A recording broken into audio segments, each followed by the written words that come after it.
welcome to another video. So over Easter break I got some time to spend time with family, and I was able to make this little video with my cousin Hope and talk about why she's special and how special she is. So I hope you enjoy. Hi guys, it's me Erica. Today I'm back with a pretty special video. It's my first real sit-down collaboration that's not just a cover. This is my first cousin, Hope. Hi. She is, are you 20? No, you're 19. I'm 19. She's going to be 20 because I'm going to be 21, and that's how that works. So we grew up pretty close together. So how many months is that? Just like a little over a year? Right? Yeah. You were born in 1999. I was born. Yeah. Yeah, so like 14 months apart.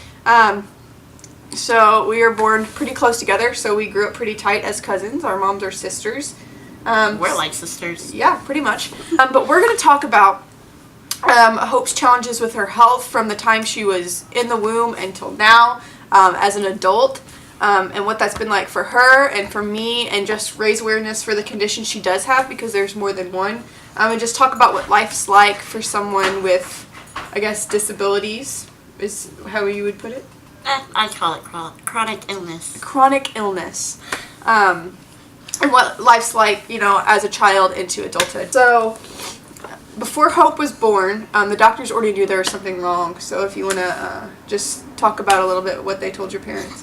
Basically, they told my parents I had no bones, and I had like no chance of surviving. Yeah. So then, once I was finally born, I wasn't in the NICU like they said I was going to be. Yeah, she was, and you were fat. She's a big old baby. I was a big baby, not a tiny human. Yeah, like, yeah, I always thought it was not fair because, like, I was a big kid and I was this tiny little baby, and Hope was this huge baby.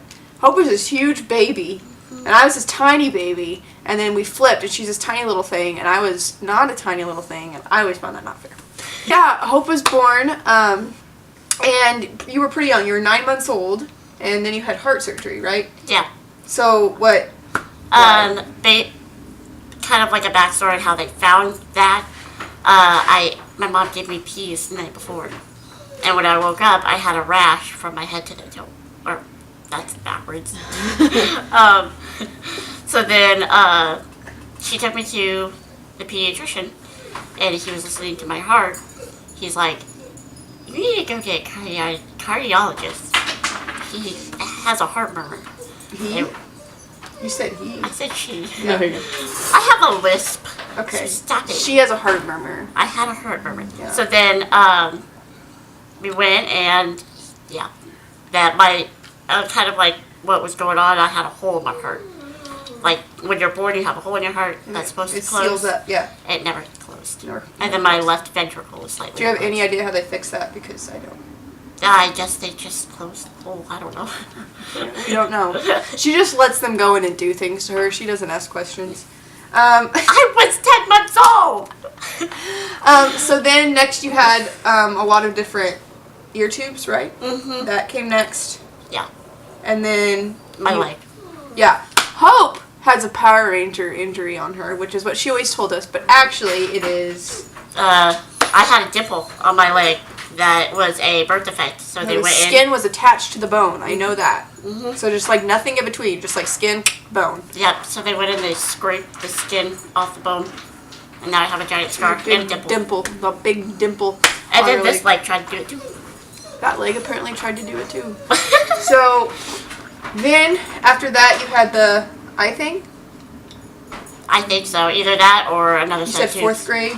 She had like 3 sets of tubes over a span of time, and then you had... Yeah, I think in first grade it was another set of tube, plus my tonsils and my partial adenoids. Yeah, and then her eyelash thing, her eyelashes were going into her eye, and I actually remember that. Like, I never knew that she had surgery for it at all. I guess we were just young, no one talked about it, but I remember, like, when she was little, I can just, like, picture her eyelashes going into her eyes. I don't know why. But yeah, I remember that. Mm-hmm. And Hope had, like, she still has thick hair, but Hope had this, like, big, huge head of thick hair. And you put it in a ponytail, it was, like, this big. It was beautiful, though, but it ended up having to be chopped off because of her health and her head health, which I think comes next, right? Yeah. Yeah, so I was in 6th grade, so you were in 5th grade. Yeah. Yep, and this is what happened. So this is when we found out that you have Chiari malformation. Chiari malformation. I was diagnosed in March, and then I immediately had surgery in May. Yeah, so we'll talk about what Chiari malformation is. And Chiari malformation actually isn't that rare, right? Like, among rare things, it's not that rare. I actually know, like, 2 or 3 more people that have it. But it was, I guess I want to say it was more serious in Hope because of her other issues that she has with her small stature, which was partially because of that, right? Yes. So, do you have, like, a good definition of what Chiari is? I don't have like a full definition. I know what was wrong, kind of, with me. So before all of this, before an actual diagnosis, Hope was just this puzzle. Like, we did it, and she still is. But no, we didn't know. We just knew that, like, Hope had things and she had problems, and no one, like, doctors couldn't figure out what was up. Like, what exactly, like, there was no really diagnosis up until 5th grade. Yeah. When you got diagnosed with Chiari. So tell us what Chiari is. Chiari is basically where, I don't know, like, the total definition again, but basically that's where you have, like, a hole on your skull, on the bottom, or your base of your skull, and your spinal cord and your brainstem go It's with the it. foramen magnum, right? Foramen I don't magnum. know. Yeah, Something I'll put a like little chart in here, but yeah, it goes. Your spinal cord is supposed to go through it, but if the hole isn't big enough, then it compresses the spinal cord, and like something was up with her pituitary gland, with that. So basically, she had, is the Chiari, to fix that because people can't live like that. It's like this really popular surgery, and it leaves a scar on the back of your head that looks like a zipper. So like that, zippers are very popular. I met a guy at college actually who said something about a scar, and then it just came like he's a normal like 23-year-old guy, and he had the Chiari surgery. So you meet more people, but there's complications with that surgery. So I still remember that day in 6th grade. Do you know what happened? I don't totally know what happened. All I know is that I went into surgery they have to have you face down. And since I was on my face for so long, I couldn't breathe properly. So then I went to like respiratory failure and all that other stuff. And then they tried to wake me up, and one of the pins, because I had pins, two pins. She had a halo on, so I'll Yeah. put pictures of that. Sorry. I had 2 pins here, back here, here, and here. But they had to take 2 pins from here out because on the left side, it sunk into my skull. It was touching my brain. Yeah, it blows my mind when I think about, like, brain surgery is just something, like, we say, and, like, we know it's serious, but we don't really think about it. Like, a person has literally touched her brain. Just cut around on it, fix some stuff, just, like, has anyone touched your brain lately? Like, that is weird to me. Oh yeah, one of the I think ENTs or whatever, whenever they went in, I think transnasal, they actually mapped my brain. He got bored. He's just like, I'm just gonna map her brain. I don't know what that means. He went around and he's seen all the parts of my brain. Oh, okay. That's interesting. Yeah. So then I remember that day. So basically, did you you didn't officially die, but like, did you die? Like, did you code out? I think so. I might have. I know my grandma has a picture What? of all the nurses coming. Oh, I would like to to see that. Get me. Yeah, I remember this day. So, I mean, Hope and I are still close, right? But like, as we've both become adults, we're like more like sisters that are very different but love each other, right? Yeah. But like when we were young, we were best friends. I was Hope's number 1, she was my number 1 because we were both kind of social outcasts, and we had each other, and we spent every morning together and every night every day after school, and like me and Hope were bestest buddies. So I was in 6th grade, and I remember that morning, like, Hope was not good, and we were pretty sure Hope was not going to live, which was a reality that we had kind of lived with, but that reality started becoming more clear at this point and through the next few years. But I remember that morning I was supposed to be going to school, and like I knew like Hope might die, and my mom, everyone had taken off work to go to the hospital and see Hope. She was in a coma, like an induced medicated coma. medicated coma. And so I couldn't go in and see her. She was at Children's Hospital in St. Louis. I couldn't go in and see her, but I was not going to school that day. Like, there is no way, no how. And I remember all my classmates, like, apparently thought Hope was actually dead. It was this thing, like, because I wasn't there. But yeah, that day I went up, and me and my other cousins, who also didn't feel like they could go to school that day, sat in the waiting room for like 8 hours in St. Louis. It was just the most cabin fevered, crazy, sad day, but yeah, I got to go up a few weeks or a month later and visit with her. Because I asked for you. I asked for you and Nicholas. Yeah, our other cousin Nicholas is another one that we're really close to, and I've got pictures. Hopefully, I can find them of when we finally got to go visit her, and you still had your brace on for your scoliosis. Actually, no. You didn't? No, it was with the halo. There's like poles or bars, whatever. Oh, and it was the thing to hold the bars. Yeah, they're big bars. So if I can find pictures, but we finally got to go visit Hope, and she had the halo on after this surgery, so she recovered. She did it, and after that surgery, how long were you in the halo? I was in the halo for 3 months, and then I was supposed to be in the neck brace for 3 months, but I ended up wearing it until June of the next year. Yeah, that's like a year, because you had the surgery in like April or May. May, yeah, because I knew it was near the end of the school year.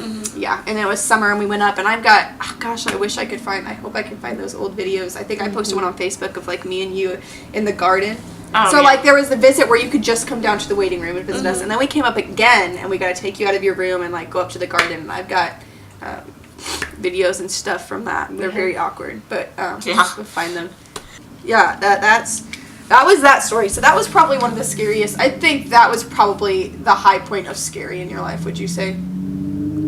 Close to it. We forgot a whole phase. No, the scariest part was my hypoglycemia. Yeah, I was gonna say. So we forgot a whole. We've been focusing on surgeries, but Hope has a lot of things. Diagnosed with a lot of other stuff. Hope has a lot of other things. So I'd say another scary thing. That was the scariest, I think, for us, because medically the doctors are not sure, right?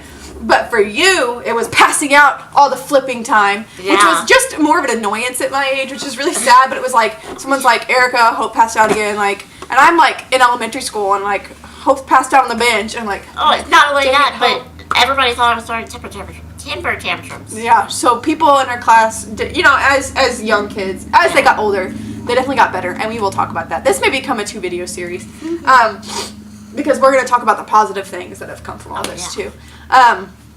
But yeah, her class like wasn't sure. They thought she was just, even teachers weren't sure, because hypoglycemia showing up like that in such a young child. It's very uncommon. It's not something teachers, know how to deal with. I wouldn't expect them to. Hope would pass out a lot, and so that was another thing that we had to try to figure out with, which you were technically diagnosed with it, but it's not exactly hypoglycemia. There's something different to it. So if Hope's blood sugar goes, it's like the opposite of diabetes. So if her blood sugar goes down, we have to get sugar in her, she'll pass out. It's called an episode. Yeah. Which you're doing better with that now, aren't you? Or do you still have to? It's actually gotten a little bit bad again. A little bad? Yeah. Bad again? Yeah, so like she has little like tablets, like glycerin? Glucose. There you go. It's somehow the same thing. Yeah. Glucose tablets that she has to take if she's having an episode so she doesn't pass out. But Hope got tested. They put her like into like a fit, an episode on purpose in the hospital to monitor her warrants, and that was quite the experience. We don't have to talk about that here. Hope met Jesus, my dudes. Okay, that's all we're gonna say. Yes. Yeah. Because I start shaking whenever I talk. Yeah. She's told me that story, and it's a story that she. You were the first one to know. I thought your grandma was the first one to know. I told you first. So Hope told me that story, and it's really a sensitive story, and maybe someday we'll tell that story, but it's very cool. And I would encourage you to tell that story sometime, because it's very, gets you. Back to the story. Hope had, how many brain surgeries have you had now? 6. 6, so 5 since that. 5? Yeah. Since that? Everyone feeling up all your brain. You gotta get some oh my gosh. And there's a possibility I might have to have a 7th one. And let me tell you, that first brain surgery was bad. But every time, like, the next one was a little scary. The next one, but then, like, frick, by, like, the 4th and 5th one, she's, like, out of the hospital 2 days later, like, walking down the sidewalk. I'm like, do you know that someone was touching your brain 2 days ago? Does someone need to tell her? Someone tell her. Because this is not... Hope's a little scary when she comes out of anesthesia, apparently. I've never seen it, but apparently she is. So Hope's doctor... What? Maybe. Hope's sister's here. It was your first one in Ohio. No, it was my third. It was. Mm-hmm. So that was my fourth. It was your first one in Ohio. Yeah, so that's my fourth brain surgery. I have. Your third one was the one when Doug came. Okay, well, whatever. And then Doug. Had a lot of brain surgeries. Do you want to just give a... I have literally no idea what these other brain surgeries were. So I've had 4 decompression and 2 shunt surgeries. Oh, yeah, your brain was like weighing down on your skull, right? Is that... And then I think that was one of them. Lifted up, something like that. And then what else? What else did you have surgery on? Shunt. I don't know what that is. It's a rubber. It's basically a rubber tube that they put. So, the camera died. So we took some time and ate some lunch and let it charge. So we're back. So we were talking about just your brain surgeries. The other ones, you had those other kinds, and then now you have A feeding tube. a feeding tube. Because, I have gastroparesis. what is that? Basically, food does not digest like it's supposed to. Yeah. So like at night she pumps. I have a feeding tube pump that I use. Yeah, so she can have enough meat on her bones. Yeah, so I think that's what we're going to talk about. So that's just talking about kind of Hope's diagnosis, the surgery she's been through. We'll have a part 2 of this video where we talk about the positive things that have come from Hope's difficulties with her health and how she's affected other people's lives and the people we've met through that. So I hope you enjoyed this video. Hopefully the second part of this video will be up soon. Yeah, have a good day. Bye!